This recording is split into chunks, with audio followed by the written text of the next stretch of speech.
Welcome to commercial channel. मैं Kamlesh Kumar. Chapter 3 बधु रसायन में आगे की श्रृंखला में आंकिक प्रश्नों को लेकर आया हूं। लेकिन इससे पहले आपसे रिक्वेस्ट है कि आप इस चैनल को सब्सक्राइब, लाइक और शेयर अवश्य करें। तो आंकिक प्रश्नों की श्रृंखला में जो कि चैप्टर 3 का है बधु रसायन का, उसमें पहला सवाल है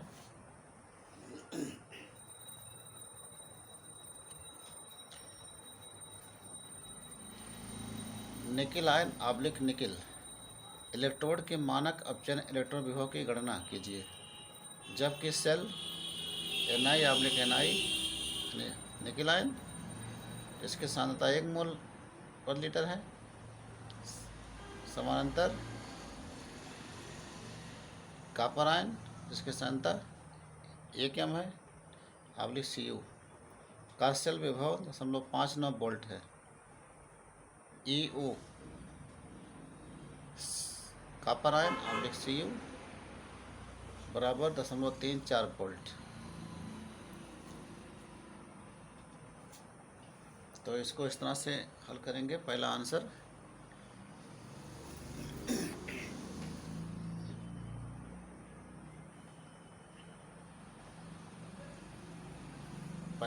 है अपचयन विभव के आधार पर सेल विभव सूत्र है ई सेल बराबर ई कैथोड माइनस ई एनोड। इस सेल में निकिल एनोड तथा कॉपर कैथोड के रूप में कार्य करता है। तो सेल विभव ई सेल बराबर हो जाएगा E O copper ion oblique copper minus E O N I nickel ion oblique nickel यानी कि कैथोड माइनस एनोड। तो ई सेल 0.59 बराबर 0.34 minus E O nickel ion oblique nickel, तो minus E O nickel ion oblique nickel equal to, इसको 95 करके घटा देंगे तो आ जाएगा तो -0.25 वोल्ट। ये इसका आंसर हो जाएगा।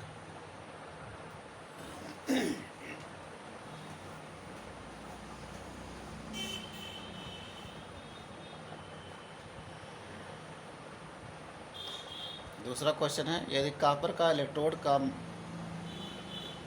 मानक इलेक्ट्रोड विभव 15.34 वोल्ट है तो आप वैद्युत वाहक बल EMF यानी कि इलेक्ट्रोमोटिव फोर्स का मान किस प्रकार ज्ञात करेंगे जबकि संपर्क में रखे विलयन में कॉपर अणु की सांद्रता 0.1 m है।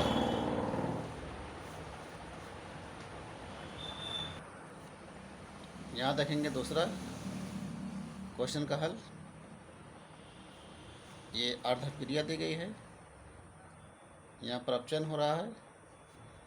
तो copper ion equals +2 electron equal to copper solid. इसका मानक इलेक्ट्रॉन विभव है +0.34 वोल्ट। तो इसको लगाएंगे नियंत्रण समीकरण से। समीकरण होता है ए बराबर ई ओ, ई जो है इलेक्ट्रोड विभव है और ई ओ मानक इलेक्ट्रोड विभव है -0.0591 बटा n। यहाँ n जो है इलेक्ट्रॉनों की संख्या है log 1/, कॉपर आयन की सांद्रता है।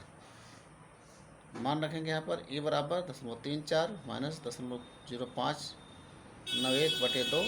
n का मान यहाँ 2 है, n का मान 2 इलेक्ट्रॉन है तो 2 रखेंगे log 1/0.1। सांद्रता इसकी जो है 0.1 है।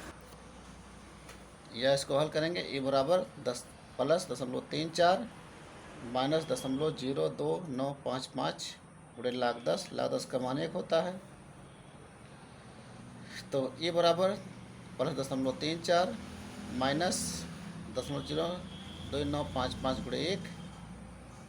इसको हल करेंगे यानी घटा देंगे तो आ जाएगा e बराबर 0.1045। ये लगभग होता है 0.31 वोल्ट के।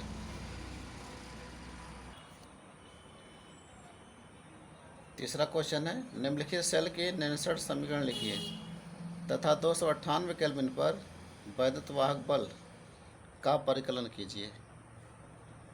यहाँ पर दिया गया है एक गैल्वेनिक सेल। इस गैल्वेनिक सेल में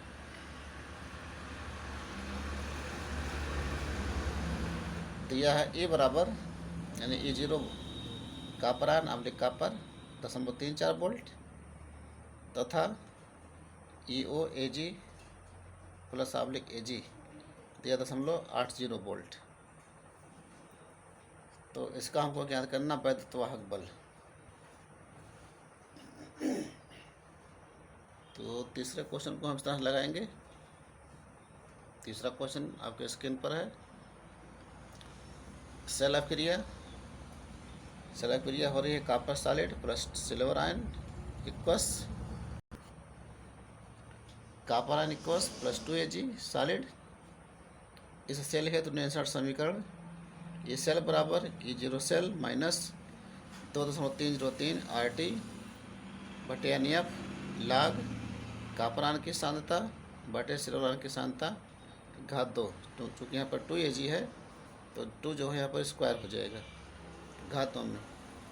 तो 298 केल्विन पर ये सेल बराबर E0 सेल माइनस 2.303 गुणे 8.3 14 गुणे 298 बटे N गुणे 96,500 लाख कॉपर आयन की सांद्रता बटे सिल्वर आयन की सांद्रता घात 2। या ये सेल बराबर ये EO सेल माइनस इसको हल करेंगे और 96,500 भाग कर देंगे तो आ जाएगा 0.0591 बटे N लाग कॉपर आयन की सांद्रता बटे सिल्वर आयन की सांद्रता। तो EO सेल बराबर EO cathode minus EO anode. तो इस O सेल बराबर कैथोड में यहाँ सिल्वर आयन की अर्ध क्रिया माने इसका इलेक्ट्रोड माने इलेक्ट्रोड विभव फिर माइनस कॉपर अर्ध क्रिया का मान इलेक्ट्रोड विभव। तो EO सेल बराबर इसका मान 0.80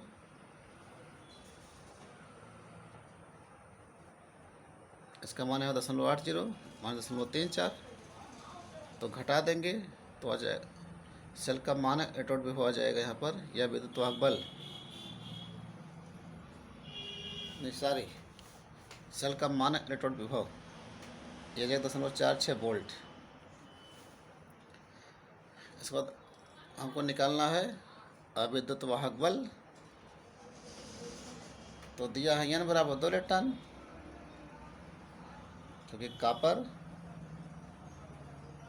का यहाँ पर जो है ऑक्सीकरण होता है 2 इलेक्ट्रॉन बाहर निकलते हैं इतना बनता है कॉपर आयन। तो ये 2 जो है 2 इलेक्ट्रॉन ये इनका मान हो जाएगा।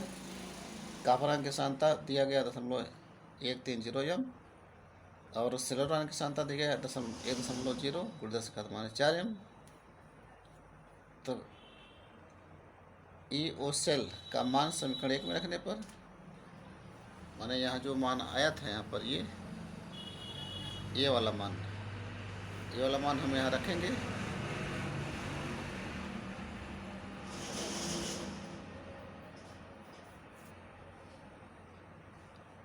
तो इस सेल बराबर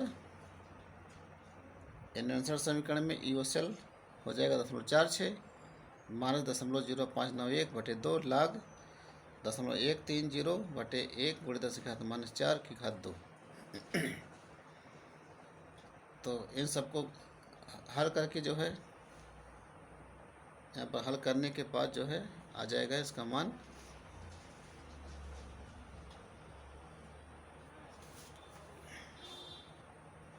E सेल बराबर 0.46 माइनस 0.02955 लाग 13 प्लस 6 लाग 10 हो जाएगा। लाग 10 का मान 1 तो यहाँ पर 1 रखेंगे 6 से गुणा करेंगे तो 6 आ जाएगा। 6 इसमें जोड़ देंगे लाग 13 का मान होता है 1139 तो ये आ जाएगा यहाँ पर 7.1139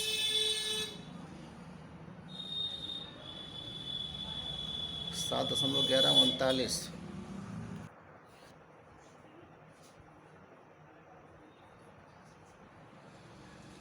तो 7.1139 से इसमें गुणा कर देंगे तो ये सेल बराबर हो जाएगा 0.46 ये हल करने पर इसका बहुत बड़ा मान आएगा, लेकिन यहाँ पर केवल दो ही अंक लेंगे तो घटाने पर आ जाएगा यहाँ पर ये सेल का मान, यानी सेल का विभव जिसे कहते हैं सेल का विद्युतवाहक बल आ जाएगा +0.25 वोल्ट। इसका आंसर हो जाएगा।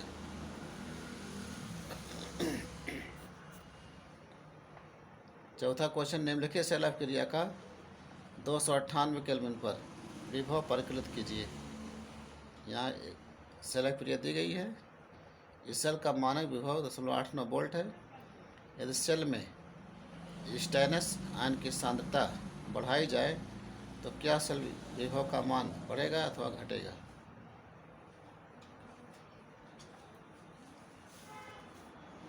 चौथा आंसर सेल अभिक्रिया दिया गया है। ये सेल अभिक्रिया, इस सेल अभिक्रिया के लिए निम्नलिखित समीकरण, ये सेल बराबर वो cell -0.0591/n log stannous ion की सांद्रता बटे जिंक आयन की सांद्रता बटे स्टेनिक आयन की सांद्रता, इन सब का यहाँ मान रख देंगे।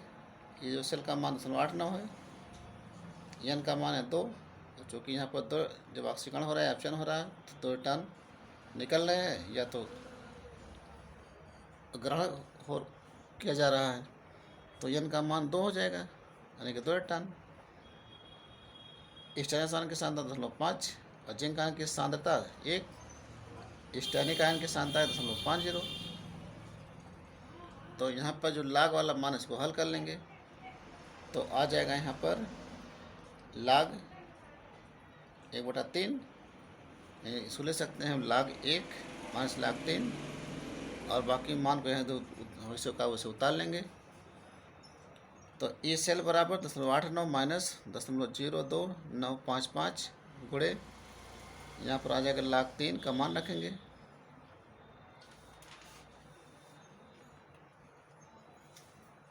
लाग 3 का मान होता है यहाँ पर 0.4771।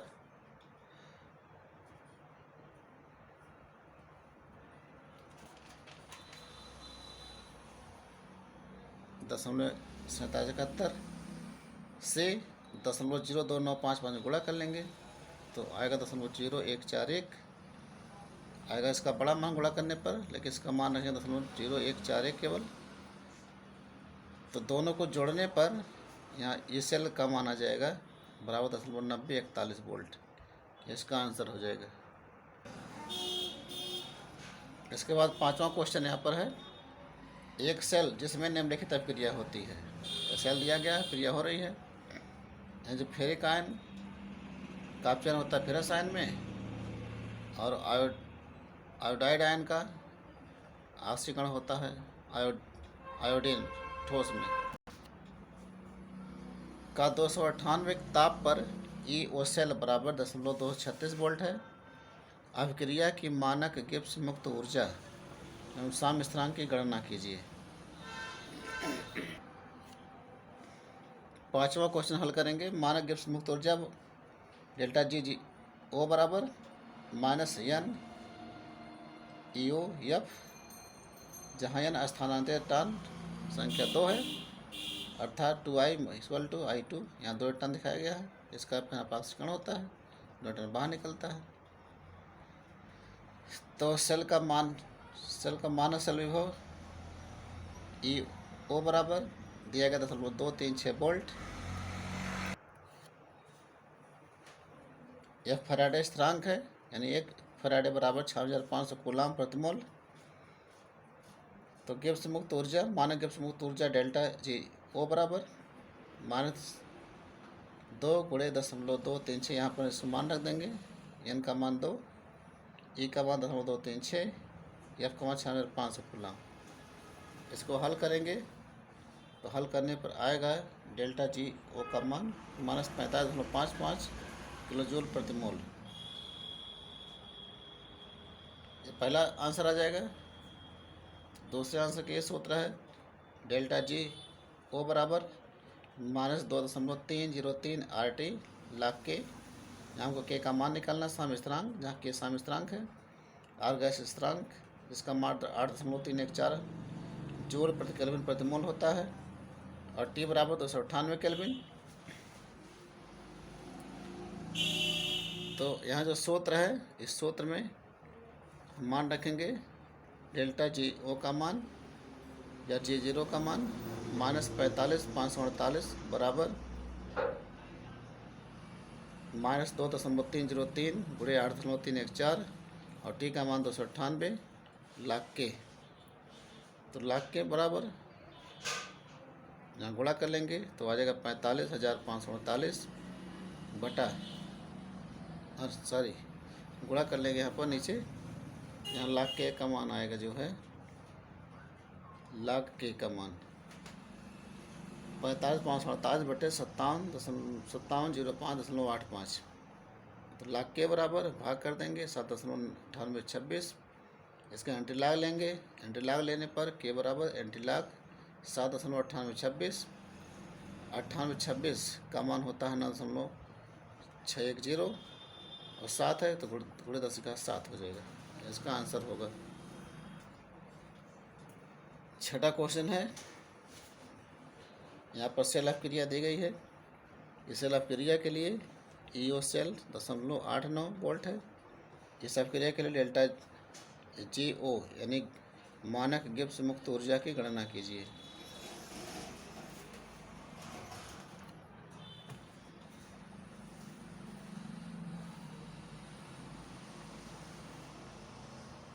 ये छठे क्वेश्चन का आंसर है।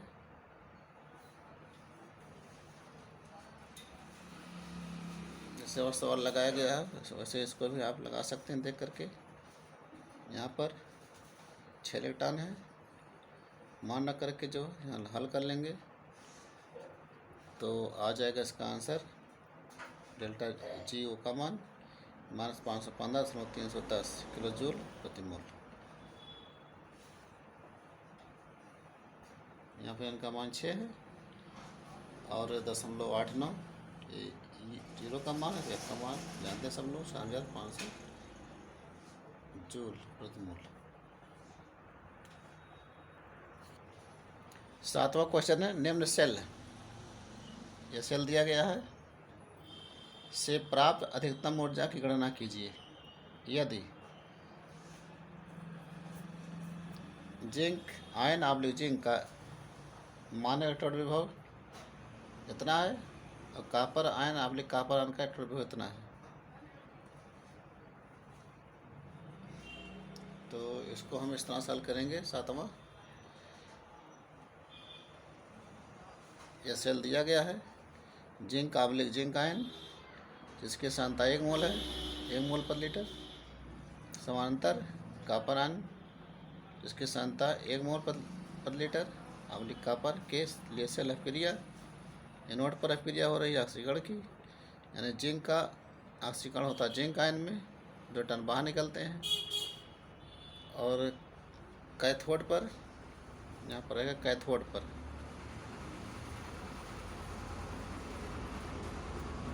कैथोड पर यहाँ कॉपर आयन का अपचयन होता है कॉपर धातु में, दोनों को जोड़ेंगे तो यहाँ पर रिडाक्स अभिक्रिया प्राप्त होगी, दिया गया है, दोनों का मान अलग दिया गया है। सूत्र है ई ओ सेल बराबर ई ओ कैथोड माइनस ई एनोड, कैथोड पर ये है एनोड पर ये है, दोनों का मान रखेंगे, हल करेंगे तो आ जाएगा ई ओ सेल बराबर प्लस 1.10 वोल्ट। तो प्राप्त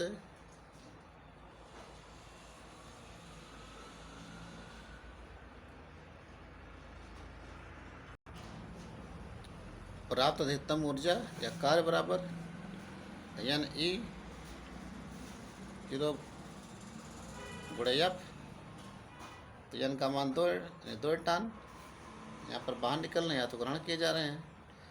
ई का मान प्लस 1.10 वोल्ट, एफ का मान 6500, गुणा कर लेंगे तो आ जाएगा 212 300 जूल।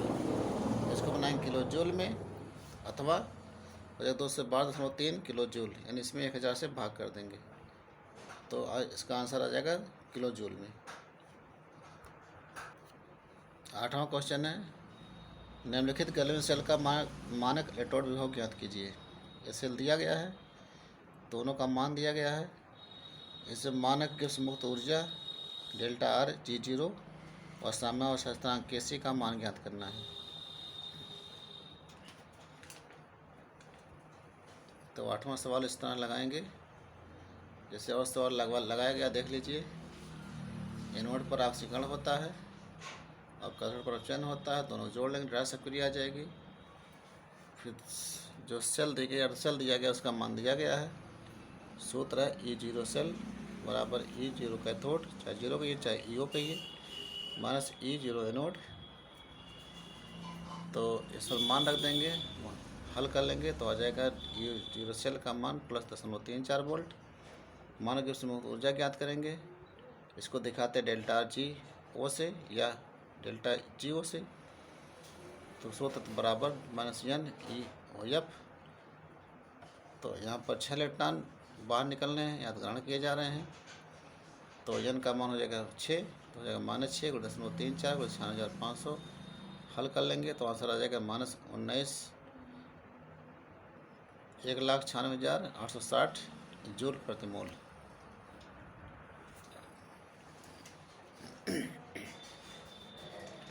उसके बाद 9वां क्वेश्चन है, सॉरी इसमें और बचा हुआ थोड़ा सा, इसमें एक Kc का मान भी ज्ञात करना है। तो Kc का मान ज्ञात करने के लिए यहाँ पर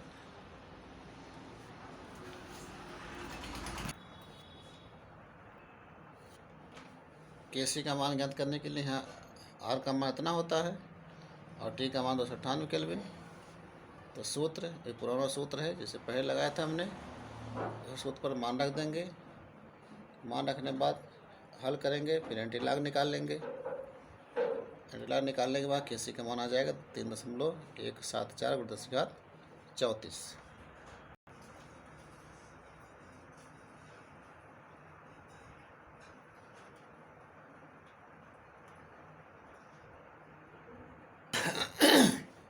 फिर 9वां क्वेश्चन है, 298 केल्विन पर निम्न अभिक्रिया का साम्य स्थिरांक ज्ञात कीजिए। अभिक्रिया दी गई है ये, इसका हमको साम्य स्थिरांक ज्ञात करना है।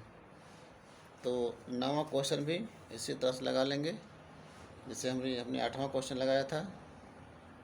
इस तरह से पहले मानक गिब्स मुक्त ऊर्जा ज्ञात करेंगे, तो जब इसका मान आ जाएगा तो हम तो इसी सहायता से हम Kc का मान साम्य स्थिरांक ज्ञात कर लेंगे।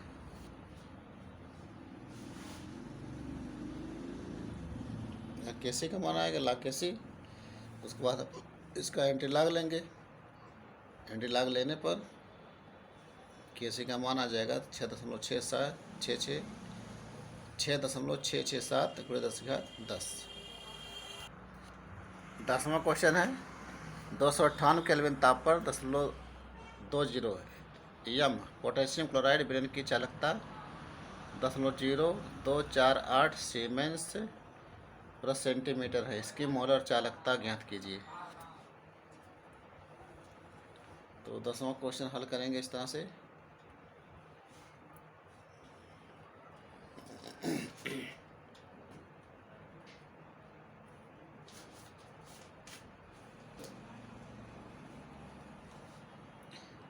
विलयन की चालकता अर्थात विशिष्ट चालकता कप्पा बराबर 0.0248 सीमेंस प्रति सेंटीमीटर।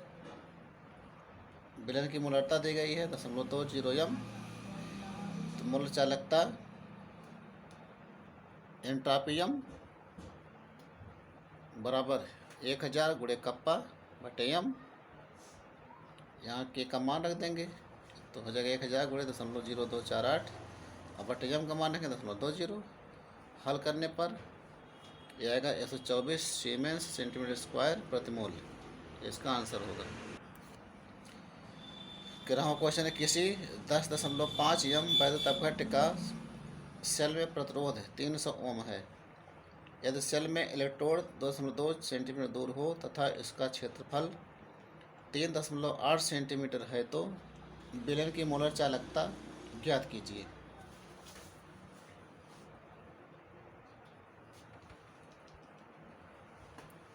तो मोलर चालकता ज्ञात करेंगे ग्राहक क्वेश्चन के लिए।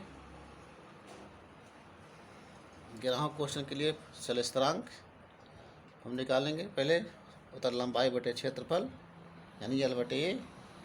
तो लंबाई 2.2 है और क्षेत्रफल 3.8। मात्रक सेल स्थिरांक का प्रति सेंटीमीटर। अब विशिष्ट चालकता कप्पा बराबर 1 बटे प्रतिरोध गुणे सेल स्थिरांक। तो R का मान यानी प्रतिरोध है 300 गुणे सेल स्थिरांक आया 2.2 गुणे बटे 3.8 ओम प्रति सेंटीमीटर। हल करेंगे इसको तो आ जाएगा बराबर 1.93 गुणे 10⁻³ ओम प्रति सेंटीमीटर।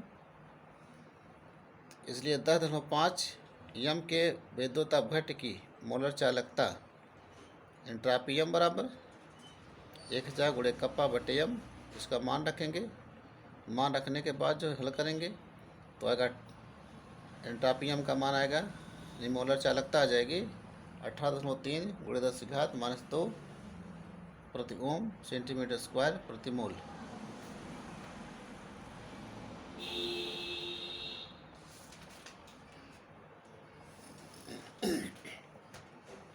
तो 12वां क्वेश्चन है 298 केल्विन पर एक चालकता सेल जिसमें 0.001 यम KCl विलयन है का प्रतिरोध 1500 ओम है। यदि 0.001 यम KCl विलयन की चालकता 298 केल्विन पर 146 गुणे 10⁻³ सीमेंस प्रति सेंटीमीटर है तो सेल स्थिरांक की गणना कीजिए।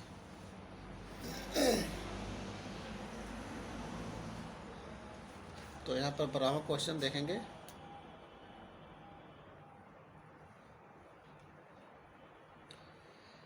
दशमलव 001 यम KCl विलयन की चालकता बटे 1 बटे प्रतिरोध है 1500 तो हो जाएगा बटे 1500 सीमेंस।